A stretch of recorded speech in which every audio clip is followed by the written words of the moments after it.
Bonjour, cette semaine nous allons lire la Sidra de Re'eh. Donc nous sommes bien avancés déjà dans le livre de Devarim. Dans ces discours que fait Moshe durant vraiment la 40e année, juste avant de mourir, il rappelle un très grand nombre de mitzvot au peuple d'Israël. Et essentiellement, donc, il les prépare à entrer en terre d'Israël et à vivre donc, une vie qui soit digne pour le peuple d'Israël, une vie qui soit dans l'alliance avec Hachem. Parmi les nombreuses mitzvot sur lesquelles Moshe revient, on a dans la Sidra de cette semaine un très grand nombre de mitzvot qui tournent autour de la centralité d'un endroit que Dieu choisira. Donc on sait par la suite de l'histoire que ce serait la ville de Jérusalem, le Beth Amikdash, avec l'obligation de s'y rendre plusieurs fois par an. Et puis également donc, les mitzvot des fêtes. Et Moshe revient sur la mitzvah de la Shemitah, de la 7e année. Alors c'est une mitzvah qu'on a déjà vue dans la Torah, essentiellement donc un repos de la terre, mais ce n'est pas le point sur lequel Moshe insiste cette fois-ci.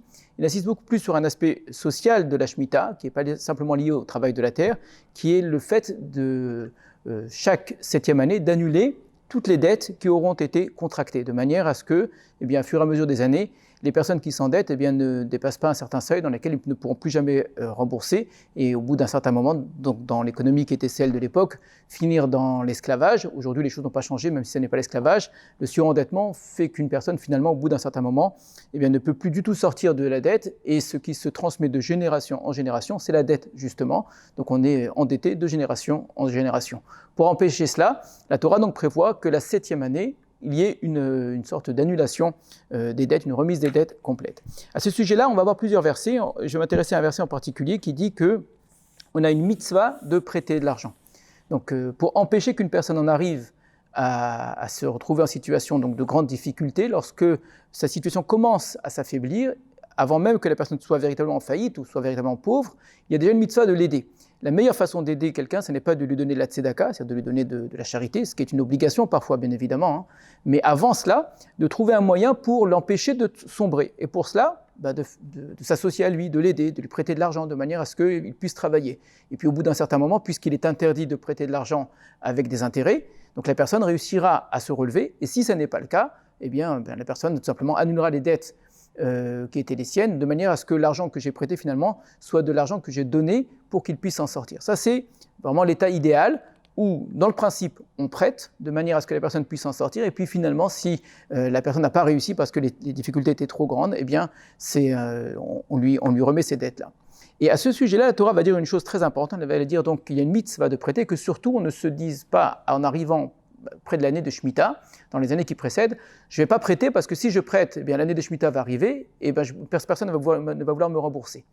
Et donc on a une obligation d'aller contre ce sentiment-là, qui est un sentiment naturel, cette inquiétude qu'on aurait, d'aller vers son prochain, d'aller vers son frère, et au contraire de lui prêter même s'il a besoin, et en ayant évidemment confiance en Dieu, que soit la personne pourra effectivement me rembourser, si elle ne peut pas me rembourser effectivement et que j'annule les dettes, j'ai confiance en Dieu que l'argent qui doit me revenir me reviendra. Et le texte va argumenter cela en disant il faut que tu donnes, naton titenlo, tu dois bien lui donner, une insistance.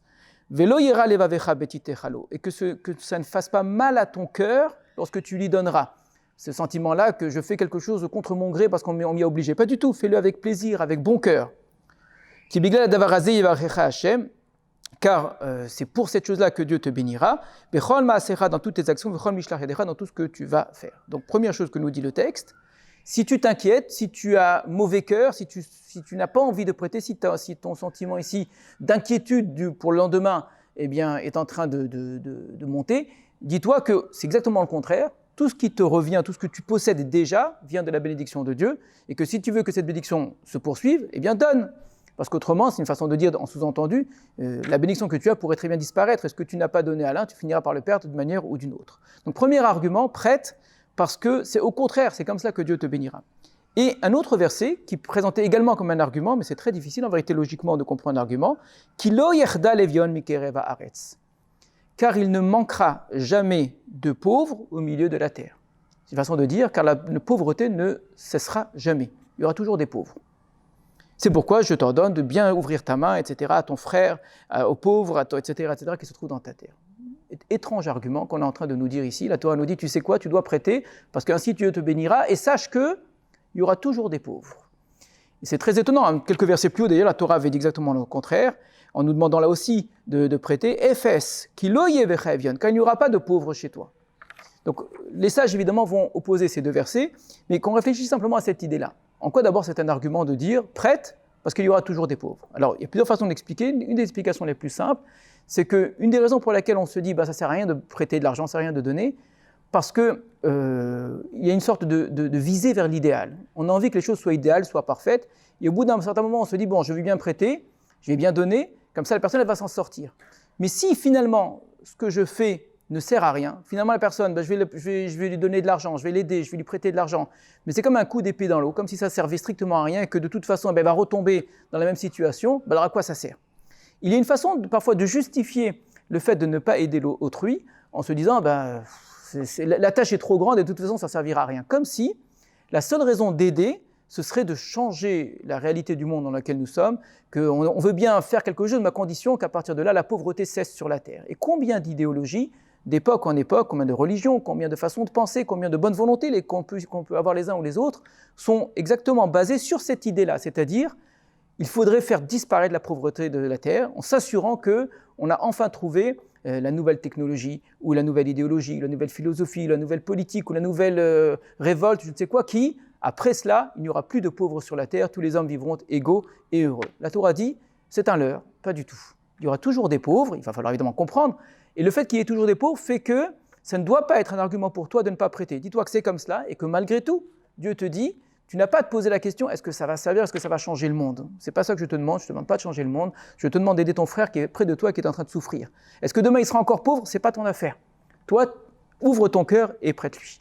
Mais revenons justement sur cet argument-là, qu'il y aura toujours des pauvres, et il y a une marloquette, une discussion célèbre dans le Talmud à ce sujet-là, à savoir, est-ce que l'époque du Messie, l'époque du Mashiach, sera une époque totalement différente de ce que nous connaissons aujourd'hui, c'est-à-dire est-ce que ce sera une époque de miracles extraordinaires, de changement du cours de l'ordre de la nature, ou bien non.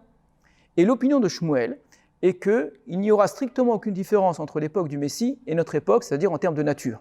Tout fonctionnera de la même façon, on mangera, on boira, on dormira, on vivra, on se reproduira, on mourra, exactement de la même façon.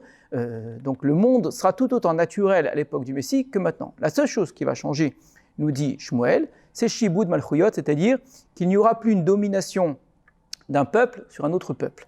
C'est qu'on ne vivra plus dans une sorte de guerre entre les nations, il y aura une sorte de paix universelle, ce qui est merveilleux évidemment, une magnifique chose, il n'y aura plus de guerre entre les hommes, mais que la nature suivra son cours. Et quelle est la preuve qu'apporte Shmuel? Notre verset.